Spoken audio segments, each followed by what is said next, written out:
Ka-Alpha Adventure Farms, exactly 8-week-old sila ngayong araw na ito. Yan. So 2 months old at pupurgahin sila for the first time. Yan. So bago sila maligo today, bago sila swimming doon sa kanilang duck pond, yan, bagong linis, nire-refill na, pupurgahin muna sila i-deworm. Dahil kapag ka nauna ligo, syempre iinom na yan doon.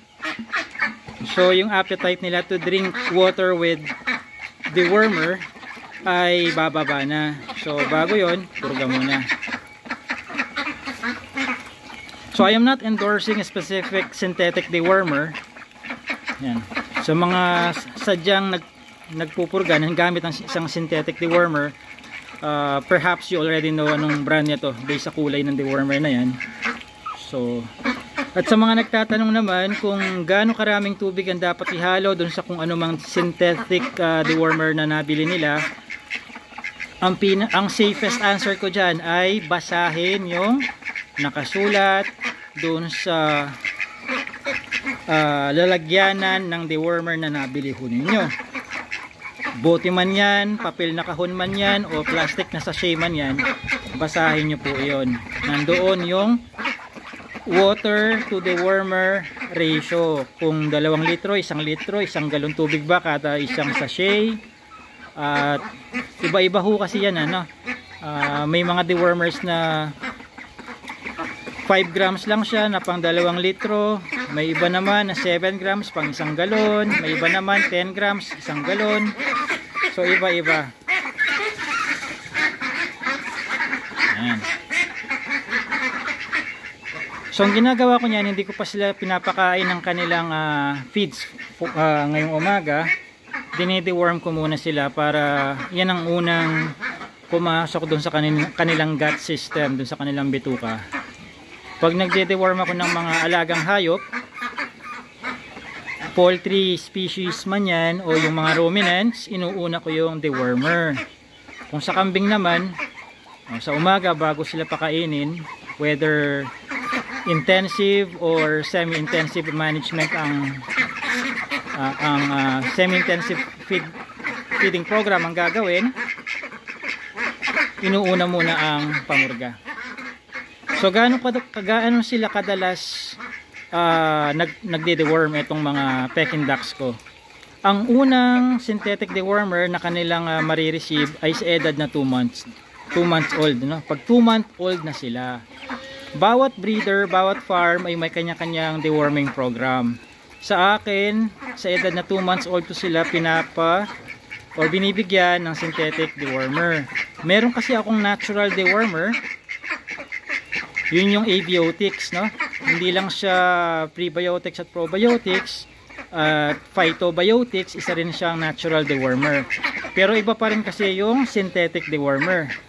Now, hindi ganun kadalas ang paggamit ko ng synthetic dewormer sa kanila para hindi magkaroon ng immunity development para sa ganoong antilmentic solution yung mga internal parasites.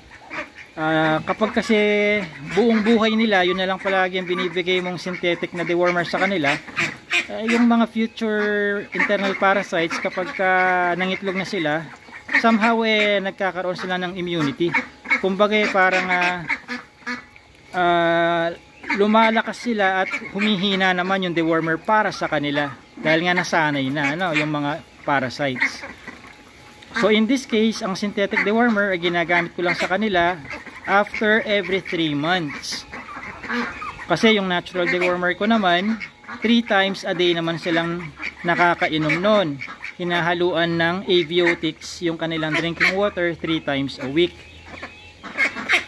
Lahat ng poultry species ko dito, whether manok yan, turkey, duck, or iba pang ibon, sa first 30 days of their life, daily yung abiotics. Daily yon, first 30 days. After the first 30 days, 3 times a week na lang yon. So parang every other day. Sa synthetic dewormer naman, ang una nilang synthetic dewormer sa mga duck, chickens ay sa edad na 2 months old. And then, uulitin na lang yon after 3 months. So edad na 5-month-old. Kaya dun sa mga age groups na binebenta ko nga sa Peking ducks, yung simula dun sa pinakahuli, yung 5-month-old, ano. Ibig sabihin, bago sila may bigay sa customer, na deworm sila sa ikalawang pagkakataon gamit ang synthetic dewormer na nun. Menos trabaho, menos gastos sa buyer. Gustong gusto kong pinapaliguan ng mga to dahil yun nga, white feathered duck sila, so malinis silang tingnan. At hindi lang doon sa aesthetic ang habol ko, bakit ko sila pinapaliguan, kundi para malinisan din yung butas ng kanilang mga ilong. Ayan, minsan kasi kapag pinapakain sila, actually madalas, hindi lang minsan, pumapasok yung kinakain nila dyan. So nakakatulong yung pagkakaroon ng duck pond para malinisan nila yan. At saka masipag silang, alam nyo ba yung bakit sila parang waterproof, parang dahon ng gabi sila, pagka binasa mo ay parang tumatalbog ang tubig. Yung source ng oil nila ay nandito sa taas ng buntot, nandun. Obserbahan nyo man yan, pag naliligo may kinukutkot sila doon sa taas ng buntot nila doon. At kapag basang-basa na sila, makikita nyo na dilaw yung point na nandun. Nandun yung gland nila kung saan lumalabas yung oil. Hindi lang sa Peking duck, pati na rin sa ibang klase ng duck. Ayan, Muscovy ducks, Saxony ducks, Cayuga ducks, at saka itong Rouen ducks. Dun sa taas ng buntot, yung gland nila na responsible sa secretion ng oil. Balikan natin ang dewormer. Iba-ibang brand din ang gamit kong dewormer. Hindi parating yung kulay blue-green na yan ang synthetic dewormer na pinapainom ko. Every quarter, nagbabago-bago ako ng brand. Magtanong na lang kayo doon sa inyong Suking Agri-Vet store kung anong synthetic dewormer na pang poultry ang meron silang available. Or pwede rin kayong bumili sa online store ni Alpha Adventure Farms, sa website alphaadventure.com. Tapos punta kayo dun sa shop, add to cart nyo lang, nandun na yon. Pwede kayo mag-buy through BDO, GCash, pwede nyo ring utangin gamit ang inyong credit card, dadaan lang kayo sa PayPal. Okay, so yan ang ginagawa ko sa pagpupurga. Bago kain, bago ligo, purga muna. And every 3 months ang paggamit ko ng synthetic dewormer. Yung natural dewormer naman, pag lalampas 30 days old na sila, 3 times a week na yon na inihahalo sa kanilang drinking water. So makakabili kayo kay Alpha Adventure Farms ng synthetic at natural dewormer.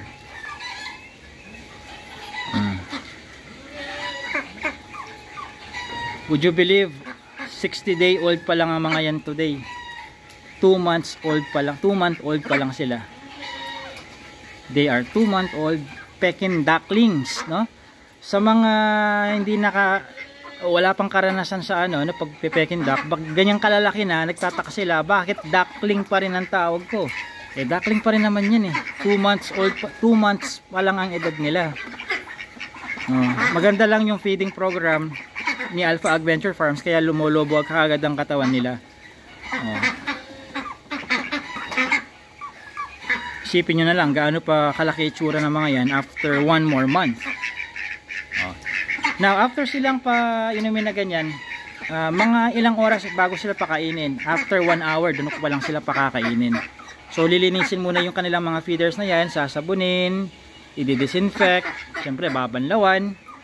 So by that time, after an hour, kakain na mga yan. So after ng video na to, next kong ipupurga is yung mga Muscovy, Saxony, Cayuga, tsaka itong mga Rouen ducks. Blinag ko lang dito para lang matapos na itong kwento-kwentong to bago ko ipurga lahat itong mga ducks na nandito. Nasa isang area yung mga types of ducks na meron ako. Para sa isang area puro duck lahat, duck species. Itong mga Peking ducks na to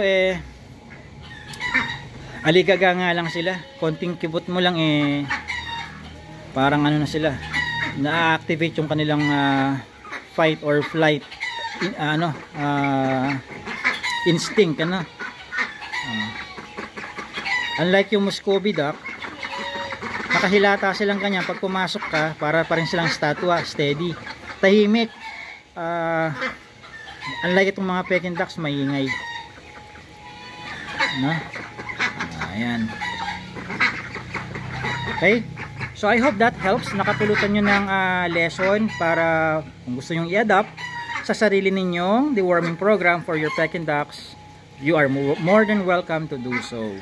At sa mga nangangailangan naman ng consultant para sa seryosohang Peking duck farming, I offer a consultancy service. Pwede nyo rin i-check out yung consultancy na yan. Ibubook ninyo doon sa website ni Alpha Ag Venture Farms para nakaschedule tayo either sa telepono, sa Zoom, or kung gusto nyo ako mismo ang pumunta sa lugar ninyo, saan man kayo sa Pilipinas. May option tayo para doon. This has been JC De Guzman of Alpha Ag Venture Farms. Thank you guys.